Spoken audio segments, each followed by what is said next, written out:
Hello everyone, कैसे हैं आप लोग। सो गाइस, चलिए हम लोग गोल्ड का एनालिसिस देखते हैं और बिटकॉइन को भी देखेंगे नेक्स्ट वीक में गोल्ड कैसा मोमेंटम कर सकता है। उसके बाद हम लोग बिटकॉइन का एनालिसिस देखेंगे। ठीक है गाइस, तो इस वीक अगर हम लोग प्रीवियस वीक का बात कर ले तो प्रीवियस वीक में गोल्ड का जो क्लोजिंग हुआ है वो एक सपोर्ट लेवल पर एक पुल बैक के लेते हुए गोल्ड एक सपोर्ट लेवल पे क्लोज किया है। यहाँ पे 4600 के लेवल पे क्लोज किया है। ये एक साइकोलॉजिकल लेवल भी है, यहाँ से रेजिस्टेंस या सपोर्ट ले सकता है। तो प्राइस ऑलरेडी पहले से ही यहाँ पे रेजिस्टेंस ले चुका है। अब ये एक सपोर्ट बन चुका है। अगर प्राइस इसको ब्रेकआउट करने के बाद इस लेवल पे आया है तो ये एक सपोर्ट का काम कर सकता है। तो हम लोग क्या नेक्स्ट वीक में प्लानिंग करेंगे, तो हमारा प्लानिंग होगा अपसाइड का ही, क्योंकि ट्रेंड पूरी बाइंग का है। और बैक टू बैक जो कैंडल बना है, हमारी जो डेली का कैंडल बन रहा है बैक टू बैक, वो एक अच्छा कैंडल ग्रीन कैंडल बन रहा है। हम लोग वीकली कैंडल भी अगर देखते हैं तो एक बहुत ही बढ़िया ग्रीन कैंडल क्लोज हुआ है। और अब हमें लगता है कि गोल्ड का जो ट्रेंड था, पुलबैक था, वो यहाँ से खत्म हो चुका है और वो धीरे धीरे गोल्ड अपने अब ट्रेंड में शिफ्ट करता हुआ जा रहा है। हमारा मंडे का क्या, नेक्स्ट वीक का क्या एनालिसिस होगा, तो मंडे को जो हमारी प्रोबेबिलिटी जो मुझे लगती है वो क्या लगता है कि अगर गोल्ड जब ओपन करता है ना तो इसका ब्रेकडाउन करेगा। और ब्रेकडाउन करने के बाद अगर फेक ब्रेकडाउन का सिनेरियो क्रिएट करता है, गोल्ड अगर फेक ब्रेकडाउन का सिनेरियो क्रिएट करता है, यानी 4600 के लेवल को ब्रेकडाउन करने के बाद सेलर्स को इनवाइट करता है। अगर गोल्ड को नीचे जाना होगा तो वो तेजी से मूव करेगा।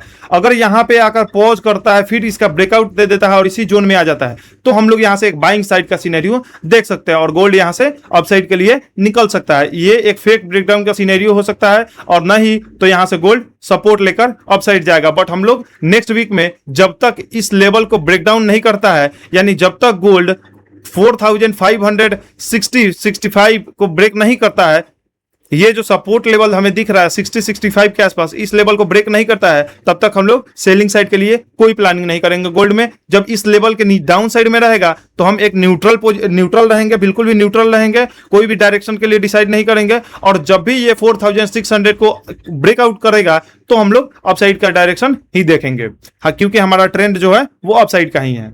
चलिए गाइज, तो गोल्ड का हमारा हो चुका है और हम लोग अब बिटकॉइन को देख लेते हैं। ओके गाइज, तो अगर हम लोग बिटकॉइन को देखते हैं तो बिटकॉइन भी अभी तो वीकली कैंडल क्लोज नहीं हुआ है बिटकॉइन का। अभी हम लोग 1 आवर के टाइम फ्रेम पे देखते हैं, बट नेक्स्ट वीक का एनालिसिस देख लेते हैं क्या हो सकता है, और कल भी जो मूवमेंट करेगा वो बिटकॉइन कैसे मूवमेंट कर सकता है। तो यहाँ पे हमें क्या देखने को मिल रहा है, बिटकॉइन बार बार एक लेवल है जो 76,000 के ऊपर में है, और 76,500 का ये लेवल है। 76,500 का ये जो जोन है, यहां से प्राइस बार बार रिजेक्शन ले चुका है। यहां से प्राइस बार बार रिजेक्शन ले चुका है। तो हमें क्या अभी दिखता है, हमें क्या दिख रहा है कि संडे को कैसा मोमेंटम कर सकता है, या मंडे को जब कैंडल नेक्स्ट वीक का ओपन होगा तो प्राइस कैसा मूवमेंट करता है। हम लोग क्या एक्सपेक्ट कर सकते हैं, पहले हम लोग को एक्सपेक्ट ये करना होगा कि ये जो इतना बड़ा गोल्ड में बिटकॉइन में ये जो इतना बड़ा ट्रेंड आया है, इस ट्रेंड का प्रॉफिट बुकिंग होना चाहिए। इस ट्रेंड का प्रॉफिट बुकिंग कैसे होगा, तो यहाँ पे क्या हो सकता है, ये जो प्रोबेबिलिटी हमें दिख रहा है, यहाँ से जो बार बार सेलर्स बायर्स यहाँ से अपसाइड के लिए मोमेंटम का ट्राई कर रहे हैं, यहां से बार बार अपसाइड के लिए मोमेंटम का जो बायर्स ट्राई कर रहे हैं, ये सारे रिटेलर्स हैं।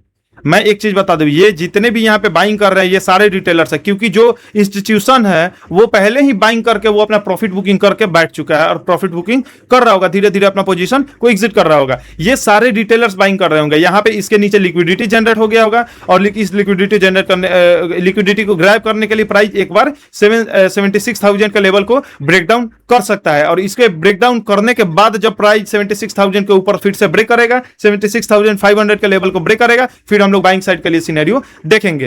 अब हमें फाइनली क्या मिल रहा है, अब हमें एक एक्चुअल पुलबैक का वेट करना है कि हाँ प्रॉफिट बुकिंग हो जाए, पुलबैक आ जाए, उसके बाद हम लोग फिर से अपना डायरेक्शन डिसाइड करेंगे और फिर से हम लोग ट्रेड लेंगे। यहाँ पे जो कैंडल यहाँ पे जो बन रहा है, ये बिल्कुल भी मोमेंटम का कैंडल नहीं बन रहा है, ये सिर्फ ट्रैप कर रहा है। यहाँ पे क्या बन रहा है, बस वीक बन रहा है, यहाँ पे सिर्फ वीक बन रहा है। उसके बाद क्या किया है, इसके ऊपर जितने भी इस मोमेंटम को देखकर जितने भी इसके ऊपर बायर्स आए हैं उन सारे बायर्स का एसएल हिट कर दिया है। बट यहाँ पे जो भी बायर्स आ रहे होंगे, इस कैंडल पे जो भी बायर्स आ रहे होंगे, उनका एसएल कहाँ होगा, वो ये 76,000 के नीचे होगा।